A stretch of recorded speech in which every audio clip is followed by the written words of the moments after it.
Bom dia, alunos. Hoje vamos fazer a revisão, do segundo bimestre, ok? Nós na semana passada fizemos a revisão do paradidático, na semana anterior a revisão do primeiro bimestre e hoje dando continuidade à revisão do segundo bimestre, tá? Das matérias dadas. Então vamos lá. Artigo de opinião. Vamos recordar. O artigo de opinião sempre desenvolve explícita ou implicitamente, de uma forma, sendo mostrada ou não, uma opinião sobre o assunto, com um desfecho, ou seja, com um final conclusivo, com uma conclusão, a partir da exposição das ideias ou da argumentação, refutação construídas, tá? Em suma, resumindo, a partir de uma questão polêmica, que cria várias opiniões e num tom estilo de convencimento, tentando convencer do leitor, o articulista, que é o jornalista ou pessoa entendida no tema, tem como objetivo apresentar seu ponto de vista sobre o assunto, usando o poder de argumentação, argumentar, mostrar suas ideias, tentando convencer alguém, defendendo seu ponto de vista, exemplificando e justificando ou desqualificando posições, os prós ou os contras. Então vamos ver, o objetivo do texto de opinião é apresentar e defender um ponto de vista, Escolhe-se o assunto que vai ser dito e tentando defender aquilo que se acha sobre ele. Apresentar um posicionamento, a posição, sobre um assunto socialmente, quer dizer, relacionado à sociedade, relevante de suma importância e controverso, que dá o contra também, o que mostra para a pessoa poder saber, ser controverso, que vai contra as ideias. Publicado em jornais, em revistas e blogs. Suas características: é um texto argumentativo, que argumenta, que opina sobre um tema polêmico, que cria várias ideias, e discussões. Circula nos meios de comunicação em geral. O título do texto é polêmico ou provocador, tem que mexer com a opinião das pessoas. Exige a variedade padrão da língua, tem que ser escrito de uma forma correta, certo? É usado, as figuras de linguagem, de ironia e pontuação. O público-alvo, quem assiste, quem lê, quem vê, são pessoas interessadas em assuntos contemporâneos do momento, e controversos, que criem polêmica. Linguagem utilizada, a norma padrão da língua portuguesa. Lógico, a gente não pode criar um artigo, falando de qualquer forma. Tem que seguir à risca os padrões da língua portuguesa. Recursos argumentativos usados.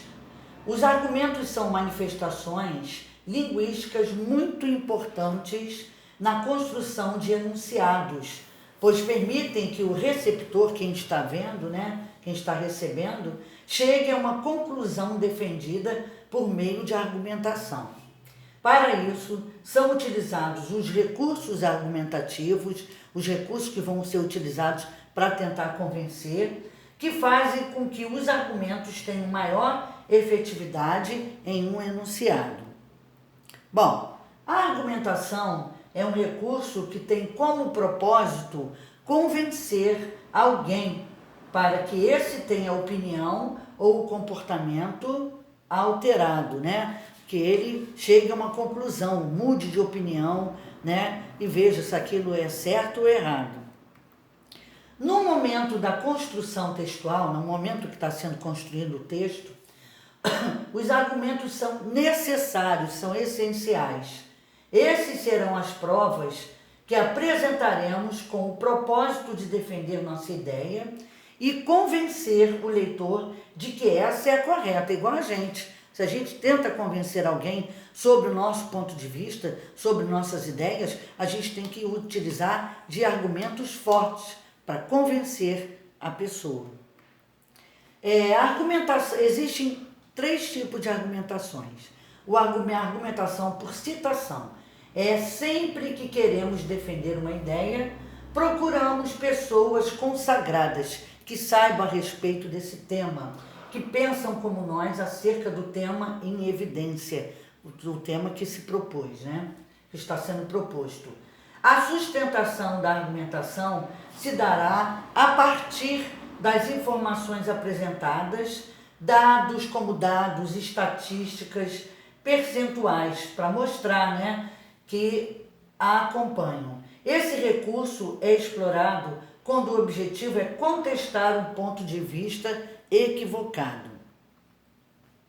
A argumentação, outro tipo de argumentação, por raciocínio lógico, a criação de relações de causa e efeito, a causa que houve e o efeito que surgiu. É um recurso utilizado para demonstrar que uma conclusão, afirmada no texto, é necessária e não fruto de uma interpretação pessoal que pode ser contestada, que possa ir contra.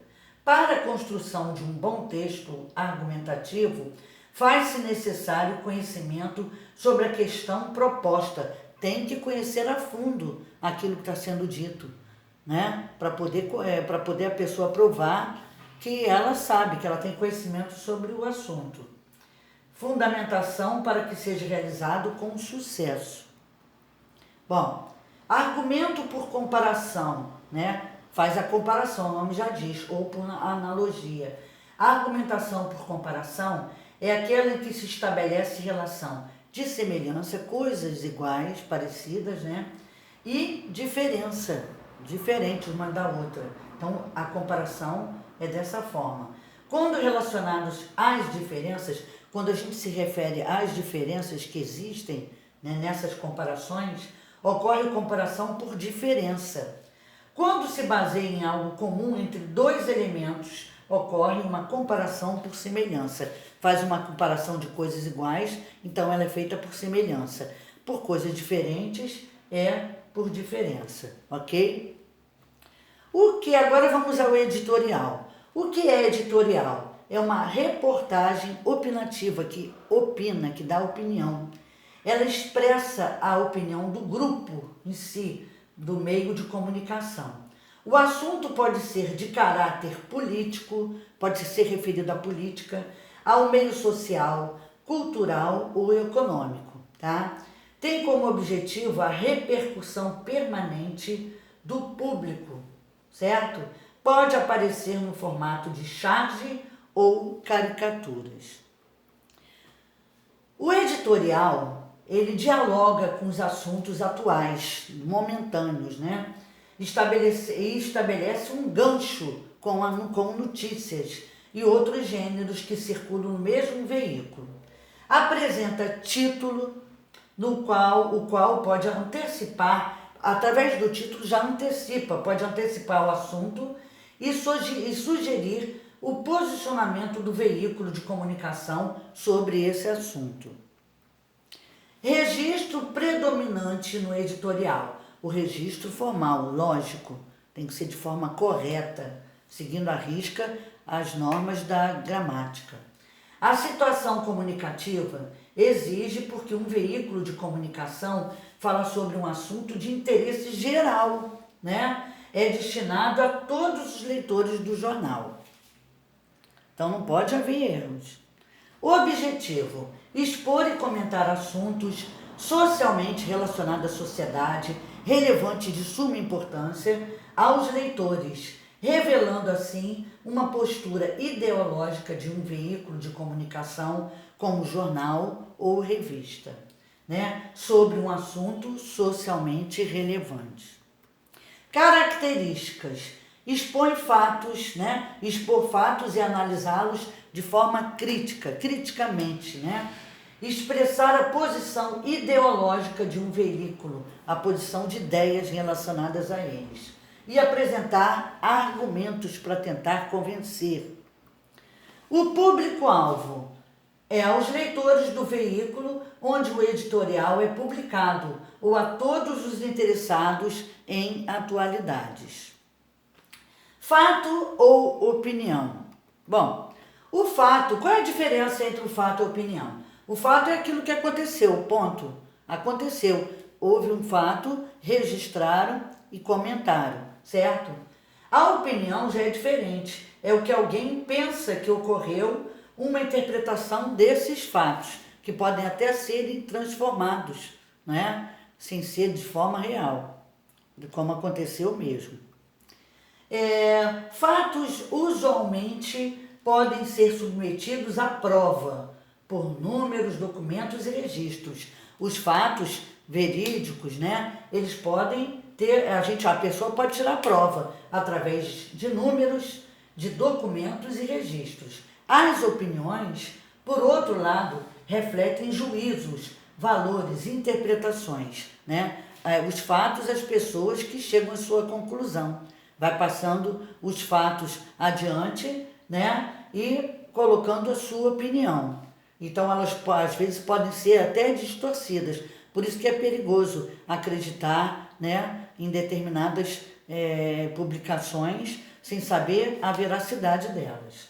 Muitas pessoas confundem fatos e opiniões. E quando isso ocorre, temos de ter cuidado com as informações que vêm delas, né? Então, fato é o que aconteceu realmente. A opinião é o que a pessoa vai falar a respeito desse fato ocorrido, de forma certa ou errada, não é? Pode até distorcer, então tem que ter cuidado com isso. E aqui nós terminamos a nossa revisão, certo? Eu peço a vocês que vejam o vídeo sempre, uma vez, duas, três, estudem para poder entender cada vez melhor, ok? Então, um bom dia para vocês. Um beijo.